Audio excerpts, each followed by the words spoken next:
Okay, what was your experience with Bible college? All right, my experience. Yeah, So my experience was, all right. So I went to Pastor Joseph, doctor. So I went from the University of Georgia to Candler School of Theology at Emory University. Okay. So it's a Methodist divinity school. Okay. All right. Why'd you pick Methodism? Because I got saved at a Methodist retreat called Chrysalis and got connected into a Methodist church. I was part of a Methodist campus ministry my whole time during college. Okay. And then I worked for a Methodist evangelist after college. And so it was that was the world I was in. Okay. And so for me to go, and then I was moving here to the area we're in to work at a Methodist church as the youth pastor. So it was the Methodist world we were in. And so anyway, so went to that school, thankful to go to that school in the sense of, I didn't come out, I graduated from that school without any debt, so like it was financially very feasible for me to do it. All right. Okay. Because of scholarships. And so, and I wanted to go through the elder ordination process in the Methodist church. And so you had to go to a Methodist seminary. And so that's just the whole process. Right.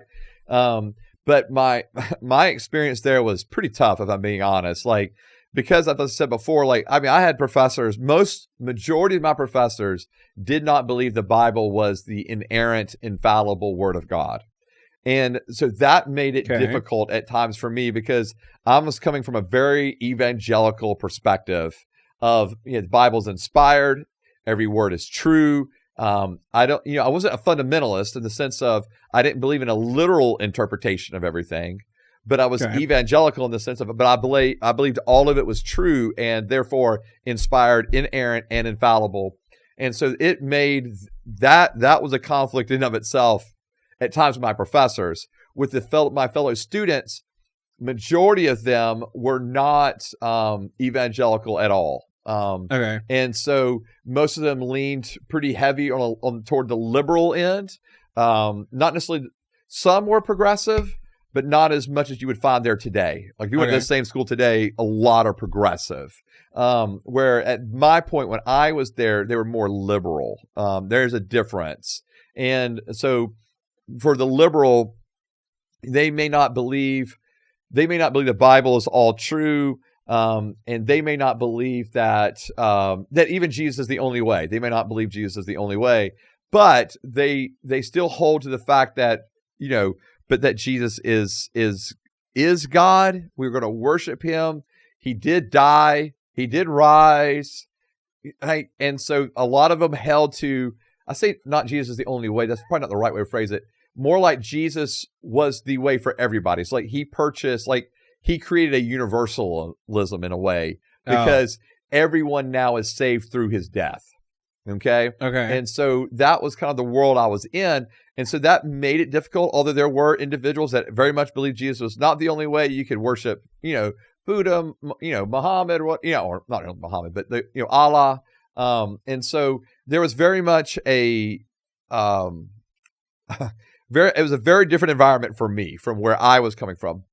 And so it was hard, difficult, but at the same time, it really forced me as a young believer, because I'd only been saved for like 5 years at this point. Mm-hmm. So it forced me as a young believer to really push in to what did I believe, to really know the Bible, why I believe it. So it was actually, academically, it was very good for me. How did you know that all that was wrong, if that's what you were being taught? Because I believe the Bible was true. That was the thing. So I came in there believing the Bible's true. Jesus is the only way. Okay. I do not believe, and I believe that you had to have faith, by grace, had to have faith in him to be saved. So how did you not get convinced otherwise then, if that's what they were teaching you in school? Okay. Yeah. Because some of it's stubbornness, probably on my own end. Okay. Just in the sense of I just don't take things at face value.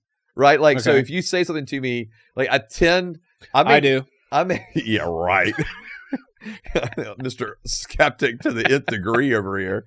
And so, but I may listen to you, and I may not even attack you back or challenge you in return, but I'm thinking about it. Yeah. And so I may walk away and really try to think through that. And So for me, because I wasn't like the most combative person initially, I kind of became more combative as time went on. Because what started breaking my heart, I was realizing like all these individuals were about to go be pastors, and as far as I was concerned, was going to begin to lead people astray, and so it just broke my heart, and so I did begin to challenge individuals a little more often. Probably halfway through my second year or so. So the last year and a half I was there.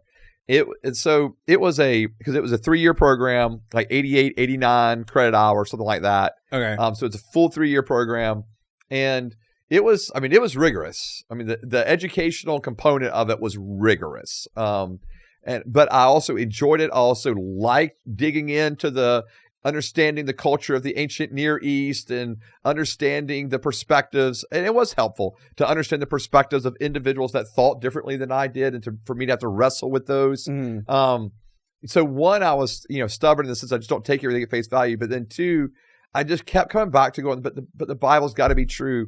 And I will say this, I had a senior pastor who was at that time that I was working with, and he was awesome, just walking me through my questions. He welcomed every question, every doubt I had, every, moment where I did have a moment where I was like, maybe they're right and I'm wrong. Maybe the Bible's not not inerrant, not infallible. Maybe it's not. I did have that moment, and me having the freedom and safety to be able to express that to my senior pastor, and him just going, "You'll be okay. Let's just, let's walk through. Like, no worries. You're okay. You're all right." Like, he allowed me to have doubts, allowed me to have questions, allowed me to wrestle with my faith, even in the midst of being the youth pastor. And that was like a huge gift to me. And so, but yeah, would I recommend individuals going to Candler School of Theology? No, like, just no. I just wouldn't at all. You've said it like 10 times in these 2 episodes. Well, and now you're just like, nah. Like, not that one. Don't go there. I can recommend plenty of others. Just don't go there. Now, where I just finished my doctoral degree was from Asbury Theological Seminary. Okay. Go there. So, like, that's where I'm going to tell everybody else to go. Like, go there. Go get your master's there. Go to, it's a true seminary. What'd you study in seminary? So for me, my focus was on preaching and leadership. Okay. And so, like, for me, so all of us as like first year doctoral students, we all took a spiritual discipline class, or let me rephrase that, spiritual formation class. So we also took like a spiritual formation class. So we did some things that were like shared in that. And then we all did a biblical studies component of how we it's called inductive Bible study.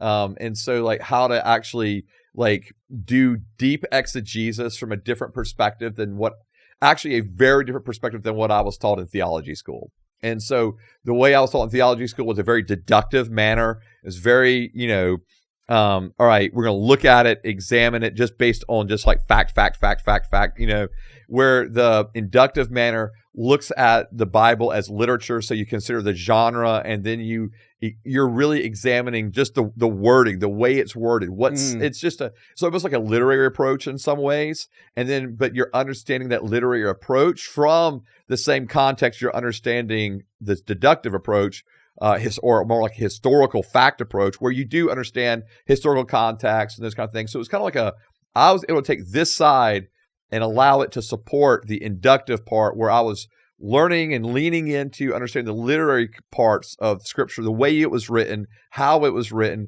and placing it within the context of history and culture.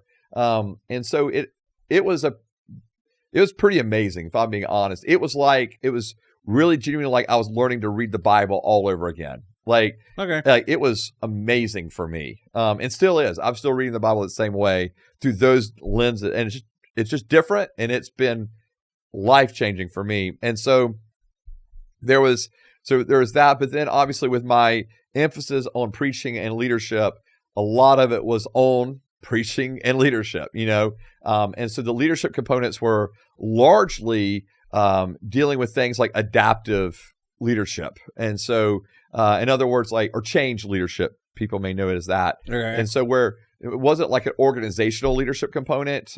It was more like, hey, we're going to learn how do we lead churches through adaptive, through adaptive changes, and through adaptive problems or change issues. How do we help lead churches through this? And it was, incredible. It was just life-giving. So I feel like I'm a better leader because of it. I'm definitely a better preacher. My preaching classes were unbelievable. Amazing. And so I feel like I'm a better preacher because of it, better teacher because of it. I read the Bible, in a better way because of it. I'm more healthy spiritually because of it. So this was, my doctorate was in a doctorate. It's a D-Min degree. So it's meant to be more practical. So in other words, they want to, obviously we're going deep academically, but it's so that we can apply it practically into our ministry context. Okay. So it wasn't just completely just kind of abstract, intellectual endeavors. It was how do we learn, go deeper in our learning and apply it into our practical ministry experiences. So, okay. Yeah. So I loved it. So everybody y'all can go to Asbury. I will endorse Asbury. But not Canterbury or whatever the other one was. Candler. Yeah. Dear God, don't go to Candler. Okay.